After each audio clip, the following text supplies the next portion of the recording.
পহেলগামে ভয়াবহ সন্ত্রাসী হামলায় কমপক্ষে ২৬ জন নিরীহ পর্যটকের মৃত্যুর পর দেশজুড়ে ক্ষোভের ঝড় ওঠে। অন্যদিকে বাংলাদেশের পরিস্থিতি তাও যথেষ্ট অরাজক। সেখানে হিন্দুদের উপরে অত্যাচার চলছে। আবার জেল থেকে বেরিয়ে জিহাদি কার্যকলাপ শুরু করেছে বেশ কয়েকজন জিহাদিও। তবে যেটা দেখা যাচ্ছে যে বর্তমানে বাংলাদেশে এমন পরিস্থিতি তৈরি হয়েছে যে সেখানে জেল থেকে বের হওয়া জিহাদিরা ভারতে ঢুকতে পারে বলে আশঙ্কা করা হচ্ছে। আবার এই অরাজক পরিস্থিতিতে ভারতে অনুপ্রবেশ যেটা হচ্ছে সেই অনুপ্রবেশের সংখ্যাটাও বাড়ছে। সেক্ষেত্রে সীমান্তে নজরদারি চালানো হচ্ছে। সেই সঙ্গে ভারতের দালাল চক্র আগে থেকে আরও বেশি সক্রিয় হয়ে উঠেছে। সব মিলিয়ে সীমান্তে বিপদের ঘণ্টা বাজছে। সীমান্ত দিয়ে যাতে কোনো অনুপ্রবেশকারী ঢুকতে না পারে তার জন্য বাড়ানো হয়েছে নিরাপত্তা। এত কিছুর পরেও কিন্তু অনুপ্রবেশকারীদের আটকানো যাচ্ছে না।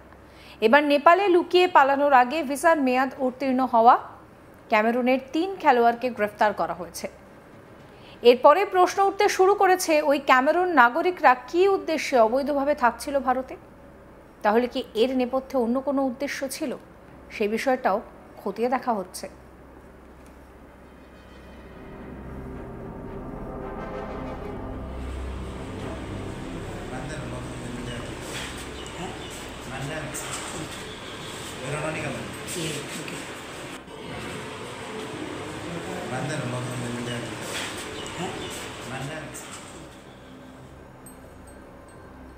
ঘটনাটি ঘটেছে দার্জিলিং জেলার অন্তর্গত এবং নেপালের সীমান্তে অবস্থিত লোহাগড় মাঞ্ঝা এলাকায়। জানা গিয়েছে ওই ৩ ক্যামেরুন নাগরিকরা ভিসার মেয়াদ শেষ হয়ে যাওয়ার পরেও অবৈধভাবে ভারতে থাকছিলেন। ২০শে জুলাই পানিঘাটায় একটি ফুটবল ম্যাচ ছিল। সেখানে ওই ৩ ক্যামেরুন ফুটবলার খেলতে আসে। আগে থেকে পুলিশের কাছে খবর ছিল যে সেখানে ৩ জন ক্যামেরুন নাগরিক তারা খেলতে আসবে। পাহাড়ি পথ দিয়ে ভারত থেকে নেপালে যাওয়ার উদ্দেশ্য ছিল এই ৩ বাসিন্দার।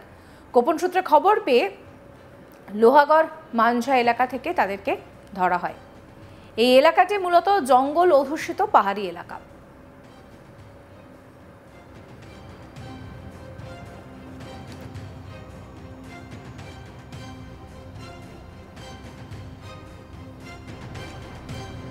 পানিঘাটা লোহাগড় বনাঞ্চল পেরিয়ে গেলেই মেচি নদীর ওপারে নেপাল।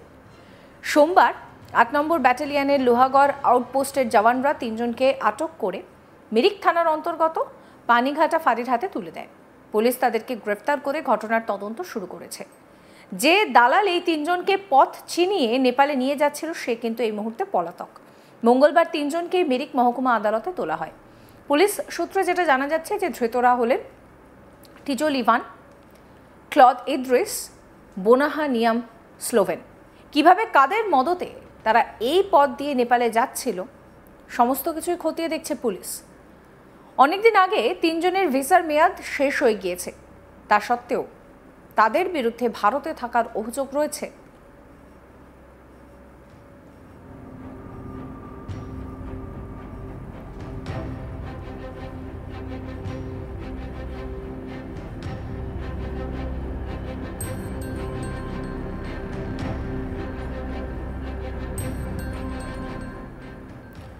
এসএসবির আধিকারিকরা জানিয়েছেন যে টিজোল ইভানের ভিসার মেয়াদ কিন্তু শেষ হয়ে গিয়েছে 2024 সালের 21শে জুলাই। এই নিয়ে কি বলছেন इंस्पेक्टर संतोष कुमार, शोनाबो।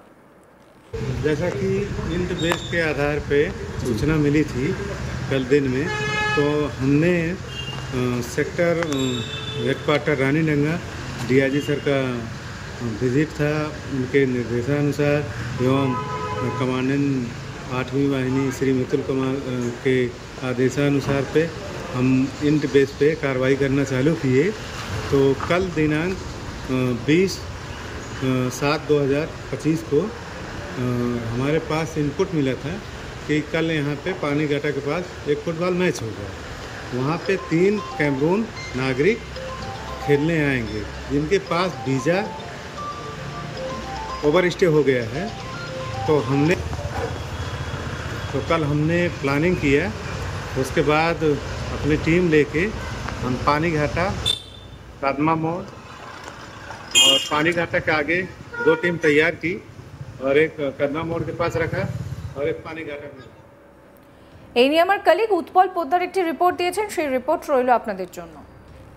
ওর ভিসার মেয়াদ শেষ হয়ে গিয়েছে 6 মাস আগে, কারো বা 3 মাস আগে, কারো বা 1 বছরও হয়ে গিয়েছে। অর্থাৎ যে 3 জন ক্যামেরুনের ফুটবলার ইতিমধ্যে গ্রেপ্তার হয়েছে তাদের ভিসার মেয়াদ অনেক দিন আগেই শেষ, কিন্তু তা সত্ত্বেও তারা রয়ে গিয়েছিল ভারতে। ভারতের শিলিগুড়িতে বিভিন্ন জায়গায় তারা থাকতেন এবং শিলিগুড়ির বিভিন্ন ক্লাবের হয়ে তারা পেশাদারি ফুটবলার হিসেবে খেলতেন। কিন্তু যখন তারা দেখতে পারলেন যে তাদের ভিসার মেয়াদ শেষ, সেই সময় তারা দেশে ফিরে যাওয়ার জন্য এক দালালের মারফতে শিলিগুড়ির মহকুমা পরিষদের যে লোহাগার রয়েছে সেইখান দিয়ে নেপালে ঢোকার প্রবেশ করে। সে দালাল পালিয়ে গেলেও এসএসবির হাতে আটক হয় ওই 3 প্লেয়ার বা খেলোয়াড়। দীর্ঘদিন ধরে তারা ভারতে আসেন পেশাদারি ফুটবলার হিসেবে বলে জানা গিয়েছে পুলিশ সূত্রে, এবং তারা বিভিন্ন ক্লাবের হয়ে শিলিগুড়ির বিভিন্ন এলাকায় সহ উত্তরবঙ্গেও বিভিন্ন জায়গায় তারা খেলতেন বলে জানা গিয়েছে। এই 3 জন ফুটবল প্লেয়ার ক্যামেরুনের বাসিন্দা। মূলত তারা ফুটবল খেলতেই ভারতে এসেছিলেন, কিন্তু কোনো কারণে তাদের ভিসা যে শেষ হয়ে গেছে তা তারা খেয়াল করেননি। যখন তারা দেশে ফিরে যাবেন সেই সময় তাদের নজরে আসে বিষয়টি, কিন্তু ততক্ষণে অনেক দেরি হয়ে গিয়েছে। তাই তারা অবলম্বন করেছিলেন যে কোনোরকমভাবে চোখ ফাঁকি দিয়ে যদি নেপাল হয়ে তারা ক্যামেরুনের উদ্দেশ্যে বা কোনোরকমভাবে ক্যামেরুনে পৌঁছতে পারেন বা তাদের দেশে পৌঁছতে পারেন, সেই মতনই তারা রওনা দিয়েছিলেন। মিরিক থানার অন্তর্গত পানিঘাটা এলাকার জঙ্গল এলাকা দিয়ে যখন তারা মেচি নদী পার করে নেপালে যাবেন, সেই সময় কিন্তু এসএসবির টহলরত জওয়ানরা তাদেরকে ধরে ফেলে। সন্দেহ হয়, জিজ্ঞাসাবাদ করে এবং তারপরেই আসল সত্য বেরিয়ে আসে যে ভিসার মেয়াদ শেষ হয়ে যাওয়ার জন্যই তারা এই পদ্ধতি অবলম্বন করেছিল। অর্থাৎ নেপাল হয়ে কোনো রকমভাবে তারা ক্যামেরুনে পৌঁছাতে চেয়েছিলেন। কিন্তু প্রশ্ন উঠছে যে দীর্ঘদিন ধরে তারা পেশাদারি ফুটবলার হিসেবে শিলিগুড়িতে এসে বিভিন্ন ক্লাবগুলিতে ফুটবল খেলতেন, তবে তারা ভিসার দিকে নজরটা রেখেছিলেন না কেন? বা যেসব ক্লাবগুলো তাদেরকে হায়ার করত তারা কেন সেই বিষয়গুলোতে নজর রাখেনি? তদন্ত চলছে। পুলিশ ইতিমধ্যেই এই 3 জনকে